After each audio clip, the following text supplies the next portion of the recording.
ஆண்டவராக இயேசு கிறிஸ்துவின் நாமத்தினாலே இந்த நோ யுவர் பைபிள் இந்த சீரீஸ் ப்ரோக்ராமுக்கு உங்களை நாங்கள் ஏஜி திருச்சபின் மூலமாக வாழ்த்தி வரவேற்கிறோம்.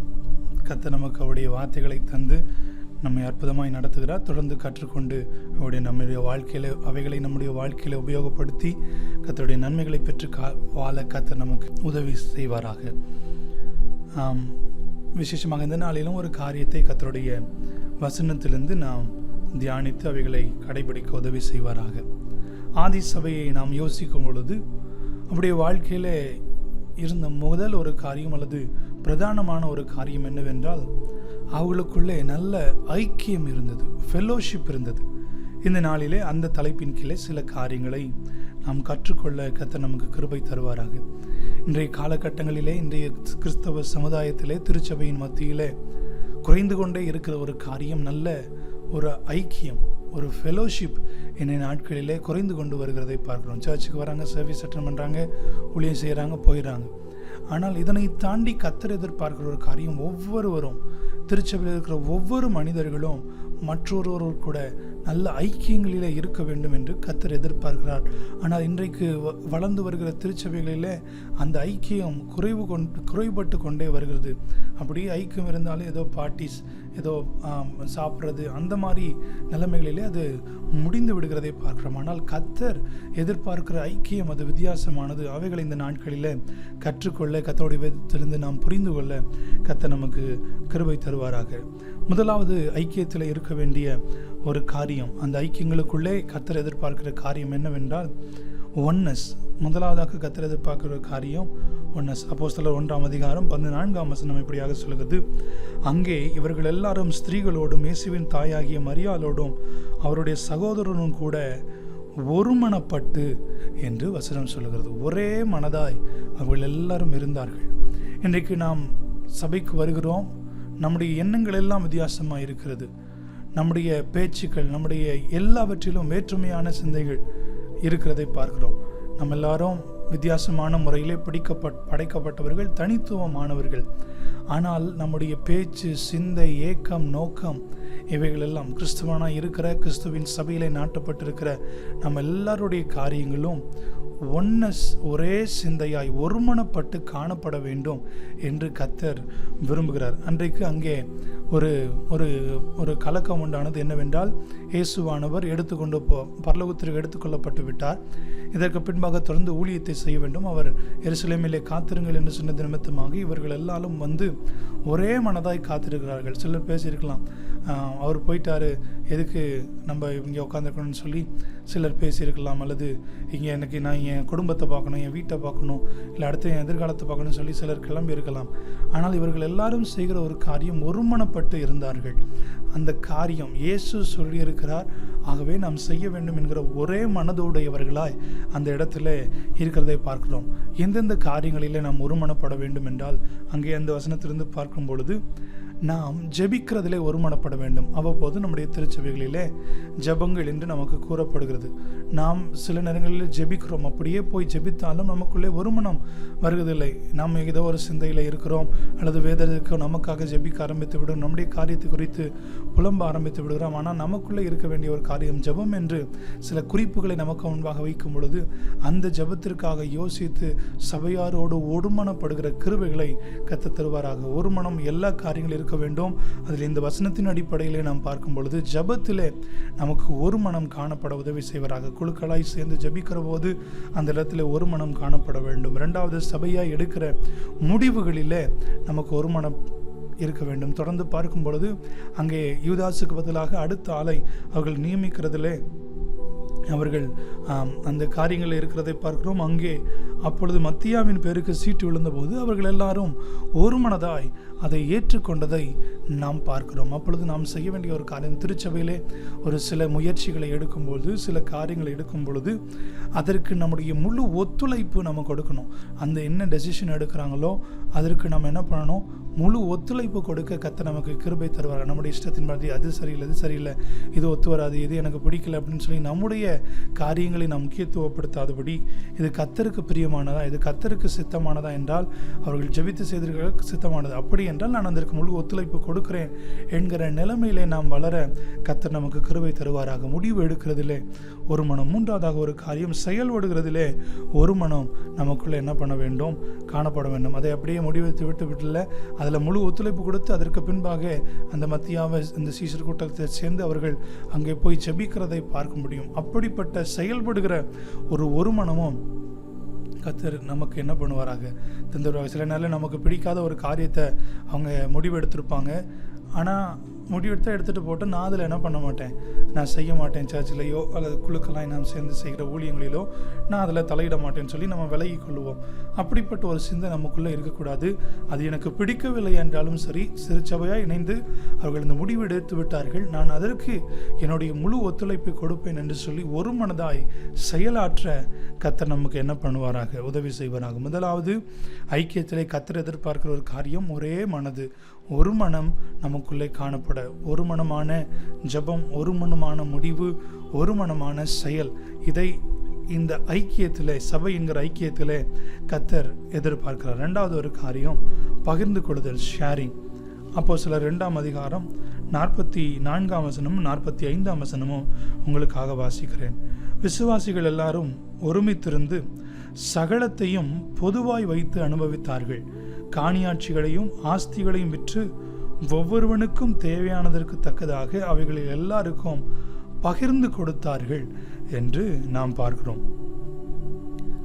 பகிர்ந்து கொடுத்தல், ஷேரிங் நமக்குள்ளே காணப்பட வேண்டும். இது கம்யூனிசம் என்கிற அந்த நிலைமையில் அல்ல, எல்லாருக்கும் சமமான நிலையில் கொடுக்கப்பட வேண்டும் என்று. ஆனால் தேவையோடு இருக்கிற ஒருவருக்கு கண்டிப்பாக திருச்சபை அல்லது இந்த திருச்சபையில் இருக்கிற அந்த குழு பகிர்ந்து கொடுக்கிற ஒரு தன்மையுடையதாக இருக்க வேண்டும். அதுதான் கர்த்தர் இந்த ஐக்கியத்தில் எதிர்பார்க்கிறார். ரெண்டாவது ஒரு காரியம், அந்த காலத்தில் பார்க்குறோம், சொத்து பத்து எல்லாத்தையும் விற்று கொண்டு வந்து கர்த்தருடைய பாதத்தில் வச்சு அவர்கள் எல்லாரும் அப்போஸ்தலர்கள் பாதத்தில் வச்சு அதை பகிர்ந்து கொடுத்து எல்லாரும் சேர்ந்து வாழ்ந்ததை பார்க்கணும். இன்றைக்கி அது ப்ராக்டிக்கலாக ஒத்து வரணும்னா எத்தனை பேர் செய்வாங்கன்னு தெரியாது. அவங்கள்ட்ட இருக்கிற சொத்து, அவருடைய இருக்கிற காசு, பணம் எல்லாத்தையும் கொண்டு வந்து இன்றைக்கி சர்ச்சில் வச்சு எல்லாருக்கும் பகிர்ந்து கொடுங்கன்னு சொல்லுகிற மனது எத்தனை பேருக்கு வரும் என்று தெரியாது. ஆனால் நாம் அந்தளவுக்கு நாம் செய்ய கர்த்தர் எதிர்பார்க்கிறார். ஆனால் அட்லீஸ்ட் எந்த நிலைமையில் நாம் செய்ய வேண்டும் என்றால், சபையிலே தேவை என்று ஒருத்தர் இருக்கும் பொழுது, அவர்களுக்கு இது வேண்டிய நிலைமையிலே அவர்கள் இருக்கிறார்கள் என்று சொல்லும்போது, நாம் எனக்கு என்ன என்ற நிலைமையிலே போய்விடாதபடிக்கு நாம் செய்ய வேண்டிய ஒரு காரியம், தேடி போய் அந்த தேவையானவர்களுக்கு நம்மிடத்தில் இருக்கிற நம்மால் முடிந்த சில காரியங்களை பகிர்ந்து கொடுக்க கர்த்தர் எதிர்பார்க்கிறார். கர்த்தர் நமக்கு அப்படிப்பட்ட கிருபைகளை தருவாராக. இன்றைக்கு அநேக நேரங்களிலே சபைகளிலே பகிர்ந்து கொடுக்கிற அந்த காரியம் இல்லை. இன்றைக்கு எல்லாருக்குள்ளேயும் எனக்கு வேணும், நான் ஆசீர்வாதம் பெற்றுக்கொள்ளணும், உயர்வடையணும், நல்ல நிலைமைக்கு போகணும், இப்படி தான் இருக்கிற ஒழிய என் கூட கஷ்டப்படுகிற சகோதரன், சபையில் நான் பார்க்கிற என்னோடு கூட பழகிற ஒரு சகோதரன், அவளுக்கு இந்த நன்மைகள் கிடைக்க வேண்டும் என்கிற ஒரு பரந்த எண்ணம் இன்றைக்கு அநேக கிறிஸ்தவ அந்த ஐக்கியங்களுக்குள்ளே இல்லை, திருச்சபைகளுக்குள்ளே இல்லை. ஆனால் கர்த்தர் நமக்கு கிருபை தருவாராக. இப்படிப்பட்ட ஐக்கியங்களை நம்முடைய வாழ்க்கையில் கர்த்தர் என்ன பண்ணுவாராக, கட்டளையிடுவாராக. எல்லாவற்றையும் பொதுவாய் வைத்து தேவையுள்ளவர்களுக்கு நம்மால் முடிந்த அளவுக்கு கொடுத்து அந்த ஐக்கியத்தை காத்துக்கொள்ள உதவி செய்வாராக. மூன்றாவது ஒரு காரியம், கர்த்தர் ஐக்கியத்தில் எதிர்பார்க்கிற ஒரு காரியம், obedience to the word of God.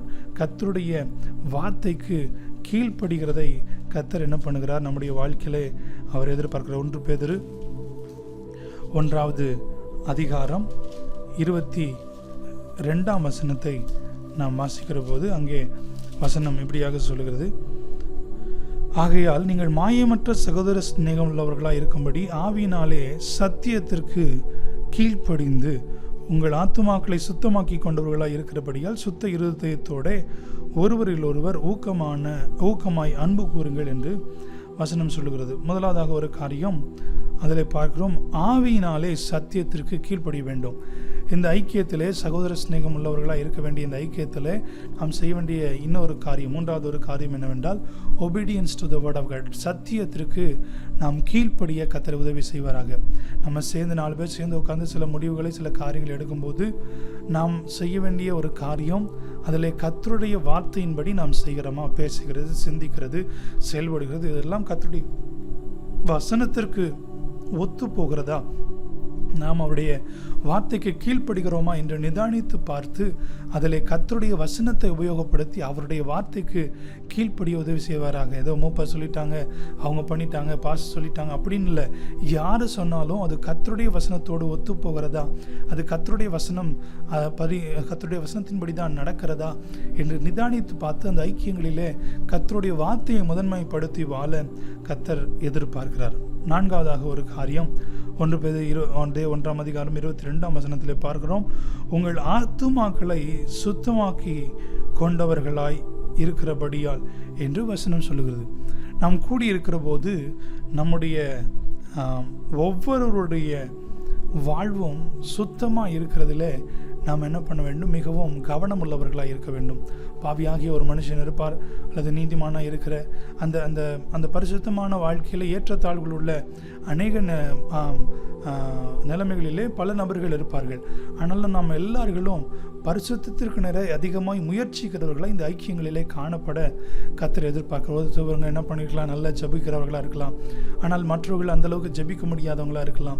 நாம் இந்த ஐக்கியத்தில் செய்ய வேண்டிய ஒரு காரியம், ஜெபிப்பதற்கு அநேகருக்கு நாம் உதவி செய்து அவர்களை பழக்குவிக்க கர்த்தர் நமக்கு என்ன பண்ணுவாராக, உதவி செய்வாராக. பரிசுத்தத்தில் பாவங்களில் உடல் சில பேர் சிக்கி கொண்டிருக்கலாம், அவர்களுக்கு அதிலிருந்து வெளிவர நம்ம என்ன பண்ணணும், உதவி செய்யணும். நம்ம மற்றவர்களுடைய வாழ்க்கையிலே மற்றவருடைய ஆத்துமாக்களுக்காக உத்தரவாதம் எடுத்து அவர்களை பரிசுத்தத்துக்கு நிறைய நடத்துவதிலே நாம் கவனம் உள்ளவர்களாக இந்த ஐக்கியத்திலே காணப்பட கர்த்தர் நமக்கு என்ன பண்ணுவாராக, உதவி செய்வாராக. நாம் சுத்தமுள்ளவர்களாய் நாம் காணப்பட, அந்த ஐக்கியங்களிலே சுத்தமுள்ளவர்கள் பரிசுத்தமுள்ளவர்களாய் காணப்பட உதவி செய்வாராக. 5ஆவதாக ஒரு காரியம், நாம் எப்படிப்பட்டவர்களாக இருக்க வேண்டும், அந்த ஐக்கியத்திலே ஒருவரில் ஒருவர் ஊக்கமான அன்புள்ளவர்களாக இருக்க வேண்டும். கர்த்தர் எல்லா கற்பனைகளையும் அடக்கி 2 காரியத்தில் சொல்லிட்டார். ஒன்று, என்னிடத்துல அன்பு கூறு, இன்னொன்று உன்னிடத்தில் அன்பு கொடுக்கிறது போல நீ பிற இடத்துல என்ன பண்ணு, அன்பு கூறு என்று ஆண்டவர் சொல்லிட்டார். நம்ம எப்படி நேசிக்கிறோமோ அதே போல் நமக்கு எதிரே இருக்கிற எல்லா நபர்களையும் சமமாய் நேசிக்க கர்த்தர் நமக்கு என்ன பண்ணுவாராக, கிருபை தருவாராக. உண்மையான ஒரு அன்பு, உள்ளே ஒன்று வச்சுட்டு வெளியே மட்டும் சும்மா ஷோ ஆஃப் பண்ணுற அன்பு அல்ல. உள்ளே எப்படி நம்ம அன்பு கூறுகிறோமோ அதே அளவு அந்த உள்ளான அன்பு உண்மையாக இருக்க அந்த உண்மையான அன்பை வெளிப்படுத்த உதவி செய்வதாக. ரோமர் 12:9 அடிப்படையில் நம்முடைய வாழ்க்கையில உண்மையான அன்பு இருக்க வேண்டும். 2 தெசலோனிக்கேயர் 1:3 அடிப்படையிலே நமக்குள்ளே வளருகிற அன்பு, அந்த ஏதோ அந்த டிக்ரீஸ் ஆகிட்டே இருக்கக்கூடாது, இன்க்ரீஸ் ஆகிற ஒரு அன்பு நமக்குள்ளே இந்த சகோதர ஸ்நேகத்தில் அந்த அந்த அந்த ஐக்கியத்திலே காணப்பட கர்த்தர் கிருபை தருவார். நம்முடைய அன்பு வளர வேண்டும். 3ஆவதாக 1 பேதுரு 1:22 வாசிக்கிறபடி ஊக்கமான ஒரு அன்பு, ஃபர்வென்ட் லவ் நமக்குள்ளே என்ன பண்ணணும், இருக்கணும். ஒரு நிலையான அன்பு நமக்குள்ளே காணப்பட கர்த்தர் நமக்கு என்ன பண்ணுவாராக, கிருபை தருவார்கள். இப்படிப்பட்ட ஐக்கியத்தோடு திருச்சபை இருக்கும்போது, தேவனுடைய பணியை செய்கிற அந்த குழுக்கள் இருக்கும் பொழுது கர்த்தர் அதில் அற்புதமான ஆசீர்வாதங்களையும் நன்மைகளையும் பெரிய மாற்றங்களையும் அந்த ஊழியங்களின் மூலமாக, திருச்சபையின் மூலமாக, தேசத்திலே சமுதாயத்திலே செய்து கர்த்தர் அந்த ஆதி திருச்சபையில் செய்தது போல அனுதினமும் சபையிலே ஆட்கள் சேர்ந்து கொண்டு வந்தார்கள் என்ற வசனத்தின்படி நம்முடைய நாட்களிலும் இந்த நாட்களில் அநேக நபர்களை கர்த்தர் திருச்சபைக்கு கொண்டு வர இந்த ஐக்கியம் நமக்கு உதவியாக இருக்கும். ஆகவே ஐக்கியங்களில் இவைகள் எல்லாம் கடைபிடித்து வாழ கர்த்தர் உதவி செய்வாராக. இருக்கிற இடங்களை கண்கள் மூடி ஜெபம் பண்ணும். ஆண்டவரே, இந்த நாளில் நாங்கள் கற்றுக்கொண்டபடி அன்றைய ஐக்கியமாக இருக்கிற எங்கள் சபை ஐக்கியங்களிலே மினிஸ்ட்ரியாக நாங்கள் பண்ணுகிற அந்த ஐக்கியங்களை நாங்கள் ஒரு மனதோடு செயல்பட எங்களுக்கு உதவி செய்யும்படியாக நாங்கள் ஜெபிக்கிறோம். ஆண்டவரை பகிர்ந்து கொடுத்து நாங்கள் வாழ உதவி செய்வீராக. கர்த்தருடைய வார்த்தைக்கு கீழ்ப்படிந்து நடக்க எங்களுக்கு உதவி செய்வீராக. நாங்கள் ஒருவருக்கொருவர் பரிசுத்தமாய் வாழ எங்களுக்கு உதவி செய்யும்படியாக நாங்கள் ஜெபிக்கிறோம். ஆண்டவரே, நாங்கள் எல்லாரையும் நாங்கள் நேசித்து அன்றைய உண்மையான அன்புள்ளவர்களாய் வாழ கர்த்தர் கிருபை தருவீராக. இப்படிப்பட்ட வாழ்க்கை வாழ்ந்து நாங்கள் எங்கள் ஐக்கியத்தை பலப்படுத்தி கொண்டு சமுதாயத்தில் நாங்கள் தாக்கத்தை ஏற்படுத்தி கர்த்தருடைய ராஜ்யத்தை விரிவுபடுத்த எங்களுக்கு கர்த்தர் உதவி செய்யும். உம்முடைய திருக்கரங்களை அர்ப்பணிக்கிறோம். இயேசுவின் நாமத்தில் எங்கள் ஜெபங்களை ஏறெடுக்கிறோம் எங்கள் நல்ல பிதாவே. ஆமேன், ஆமேன். கர்த்தர் நம்மை ஆசீர்வதிப்பாராக.